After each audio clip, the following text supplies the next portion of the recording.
Hey everybody, it's Eric from EPAutos.com, your libertarian car guy, and I'm here with one of my favorite cars, as Richard Christie from the Howard Stern Show might put it.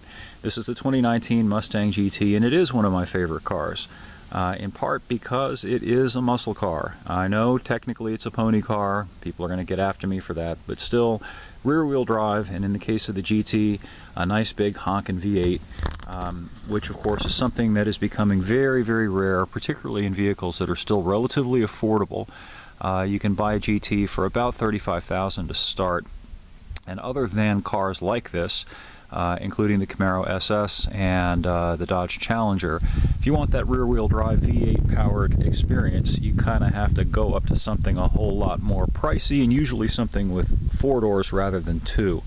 The standard engine in this thing is now a Turbo 4, and boy, that's interesting on a number of levels.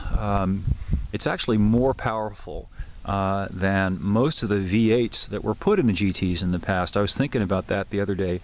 Way back in the Pleistocene, I had a chance as a young car journalist to spend a week in a 95 Mustang Cobra R, and you Mustang people will know what that is, but for those who don't, that was the last Mustang to come with the 351 5.8 liter V8. It was essentially a road race car that Ford sold to people with competition licenses. And anyway, I had that car for a week back in '95, and with that 5.8 V8, it made 300 horsepower. This new Mustang with the 2.3 liter, there goes the F-18s, you can hear that. Anyway, the 2.3 EcoBoost engine makes 315 horsepower out of 2.3 turbocharged liters.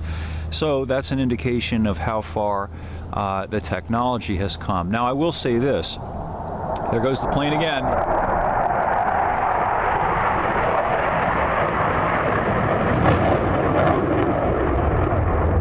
They don't care about their carbon footprint, do they? Hey, I'm all for it. But it's interesting that Uncle Sam doesn't put a hybrid powertrain in the F-18s. Anyway, back to the Mustang. That 351 in the 95 was really probably understressed and could have made a whole lot more power, whereas this 2.3 is probably close to being on the verge of maxed out in terms of what's viable for a street-driven everyday car that you want to slap a warranty on. Now, the 5-liter V8 is the way I would go, just because I'm a V8 guy, and if you're going to buy a car like this, I think buying the V8 is pretty much the only way to go.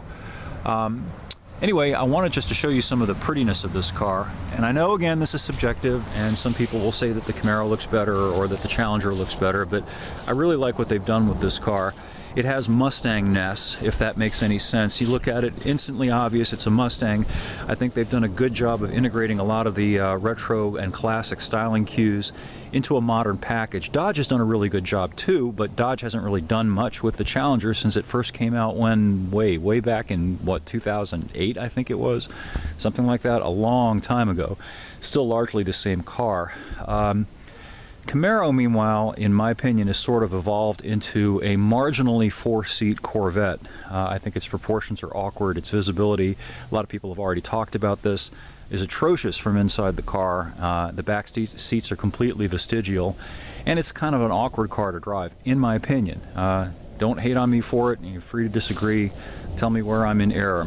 Anyway, I'll have more up at EPAutos.com shortly. I just wanted to take a quick video of the car. Oh, and while I'm at it, let me, here I'm going to put this down so you can hear what the V8 sounds like, so bear with me for a minute.